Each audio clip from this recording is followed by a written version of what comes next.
পশ্চিমের এক ভক্ত জোসেফাইন ম্যাকলিওড একদিন গভীর আবেগে বলেছিলেন তিনি যেন জীবন্ত পবিত্রতার প্রতিমূর্তি দেখেছেন। সেই রূপ আর কেউ নন, তিনি সারদা দেবী, শান্ত, শক্তিময়ী অথচ অদ্ভুত মানবিক স্নেহে ভরা এক মহীয়সী নারী।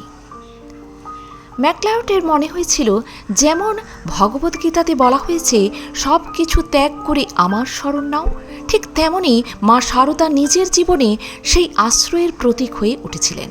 তিনি শুধু উপদেশ দিতেন না, নিজের জীবনের মধ্য দিয়ে দেখিয়ে দিতেন কিভাবে ভালোবাসা আর দয়া মানুষের জীবন বদলে দিতে পারে।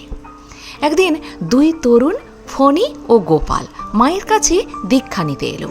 মা তাদের মাথায় গঙ্গাজল ছিটিয়ে আশীর্বাদ করলেন, তোমাদের সব পাপ দূর হোক। এই আশীর্বাদ যেন শুধু কথা ছিল না, তাদের জীবনে সত্যি এক নতুন আলোর সূচনা করেছিল। পরে দেখা যায় তাদের মন প্রাণ এমন উজ্জ্বল হয়ে উঠেছে যে তাদের সংস্পর্শে অন্যের মনও আনন্দে ভরে যায়। গোপালের গল্পটি আরও স্পর্শকাতর। ছোট্ট এক গ্রাম থেকে সে প্রতি সপ্তাহে লুকিয়ে লুকিয়ে অনেক দূর হেঁটে মায়ের কাছে আসত। বাড়ির সব লোক জানলে হয়তো বাধা দিত, কিন্তু তার টান থামেনি। একদিন আশ্চর্যভাবে তার বাবা তাকে কিছু টাকা দিলেন, যা আগে কখনো দেয়নি। সেই টাকা দিয়ে গোপাল প্রতি সপ্তাহে মায়ের জন্য ফল মিষ্টি নিয়ে আসতো।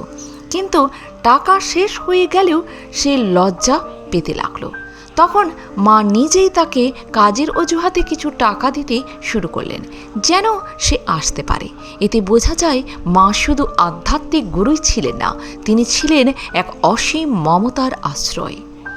মায়ের জীবনের আরেকটি দিক ছিল তার নিখুঁততা ও কর্মনিষ্ঠা। একদিন গোপাল ঠিকভাবে আসন পাততে পারেনি, মা নিজে তা ঠিক করে দিলেন। আবার একদিন গোপাল ফুল বাগান পরিষ্কার করতে ভুলে গেলে মা নিজেই কাজটি করে ফেললেন। গোপাল বাধা দিলে মা হেসে বললেন, আমার এই দুই হাত সব কাজ করতে পারে। এই কথার মধ্যে লুকিয়ে আছে তার অসীম শক্তি ও বিনয়। রামকৃষ্ণের শিষ্য সংখ্যা ছিল কম, আর স্বামী বিবেকানন্দের কিছুটা বেশি, কিন্তু মা সারদার শিষ্য ছিল হাজার হাজার। কারণ তিনি দীর্ঘদিন জীবিত থেকে অসংখ্য মানুষের জীবনে আলো ছড়িয়েছেন, নীরবে, নিরঅহংকারে। সংসারের মধ্যেও তার জীবন সহজ ছিল না। পরিবার, দায়িত্ব, অসুস্থ আত্মীয় সব কিছু সামলে তিনি যে শান্তি ও সহানুভূতির আদর্শ স্থাপন করেছেন তা সত্যিই বিরল।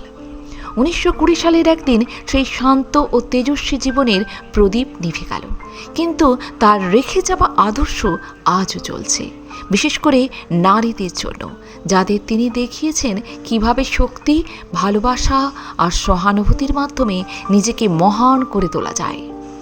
শেষ পর্যন্ত তার জীবন আমাদের একটা কথাই শেখায়, অন্যের পথ অনুসরণ নয়, নিজের জীবনে নতুন আদর্শ তৈরি করাই আসল সাধনা। তার জীবন শুধু স্মরণ করার জন্য নয়, অনুসরণ করার জন্য। মাগো প্রণাম নিও, সঙ্গে থেকো। আজ এ পর্যন্তই। ভালো থাকবেন, সুস্থ থাকবেন। যদি ভিডিওটি ভালো লাগে একটা লাইক অবশ্যই করবেন। আর আপনি যদি নতুন এসে থাকেন আমার চ্যানেলটিকে সাবস্ক্রাইব করে বেল আইকনটি প্রেস করতে ভুলবেন না। সবার আগে বেলা 3টেই পৌঁছে যাবে আমার ভিডিওগুলি আপনার কাছে প্রতিদিন। ধন্যবাদ।